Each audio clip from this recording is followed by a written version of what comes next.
These lectures are titled From Yao to Mao, 5,000 Years of Chinese History, Part 1. The lecturer is Professor Kenneth J. Hammond. Dr. Hammond is head of the History Department at New Mexico State University. The earliest people to call themselves Chinese, they called themselves the people of the black hair. The system of Chinese writing, of course, is very different. It's ideographic. It's based on the use of characters rather than an alphabet. And it seems to have emerged fairly quickly. We don't have a lot of transitional evidence about the emergence of writing. When it's there, it shows up as a fairly fully developed system.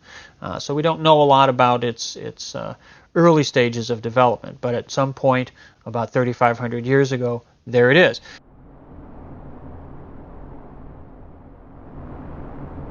There was a great flood that covered the entire earth. Noah and his family were the only ones to survive. Noah had a wife, 3 sons, and his sons each had a wife. They began to repopulate the earth. And the whole earth was of one language and of one speech.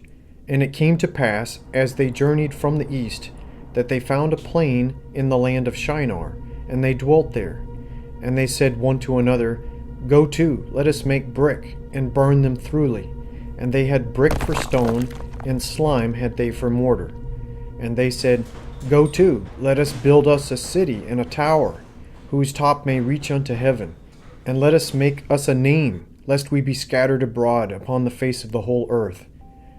And the Lord came down to see the city and the tower, which the children of men builded. And the Lord said, Behold, the people is one, and they have all one language. And this they begin to do, and now nothing will be restrained from them, which they have imagined to do. Go to, let us go down, and there confound their language, that they may not understand one another's speech.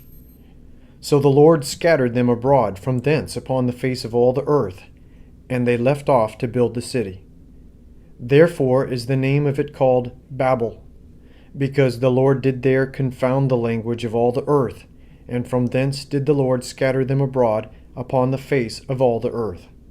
About 3,500 years ago, there it is. And it seems to have emerged fairly quickly. When it's there, it shows up as a fairly fully developed system. This is when the Chinese language started, after the Great Flood, and after God confounded their language.